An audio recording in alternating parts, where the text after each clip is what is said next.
Ladies and gentlemen, welcome to this new video dedicated to a fundamental topic for anyone who wants to engage in the world of trading, short-term and long-term market structures. Today, we will explore together how to identify these structures and how to best exploit them to achieve results in the financial markets. This is a very interesting and useful topic for all those who want to trade with awareness, and I'm sure it will be very helpful in your learning journey.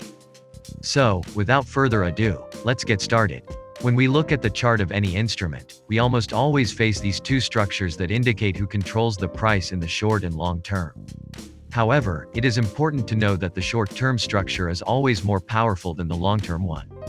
This is because the short-term structure indicates the current momentum of the asset, that is, who has control of the price at the moment. This concept is very important to keep in mind when trading because it allows us to better understand the price trend and make more reliable decisions. In the image that I am showing you, we are in a situation of a long-term bearish structure. As long as the maximum is not violated with a candle close, we will remain in a bearish structure.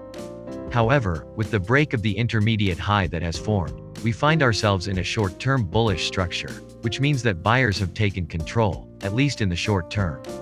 If we want to try a short-term long position, we can enter, but our final target must be below 75% of the extension of the bearish leg. You need to evaluate if you have enough space to make this quick operation.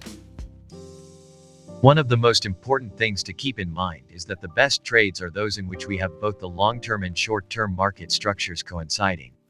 In this way, we can identify that sellers have taken control both in the short and long term, and this allows us to find a trade with a higher probability of success. Of course, this situation also involves a risk-reward much better than the previous example. To maximize profits, we need to place our first target just above the last minimum that generated the long-term bearish structure. This way, we will have the opportunity to close our partial in profit with an excellent return. However, it is also important to consider lower timeframes than the analysis timeframe. In fact, analyzing multiple timeframes allows us to have a more complete overview of the financial markets. By analyzing charts on different timescales, we can identify trends and patterns that might otherwise escape us. For example, we could observe a bullish trend on the daily timeframe but notice a correction on the hourly timeframe. This information allows us to understand if the bullish trend is still valid or if there could be an imminent trend reversal. Furthermore, the analysis of lower timeframes can help us identify more precise entry and exit points. For example, if we want to open a long position on an asset, we could wait for the price to touch a support on the short-term timeframe before entering the trade. Remember to carefully evaluate where the price is in the timeframe you have chosen and how the market structures are.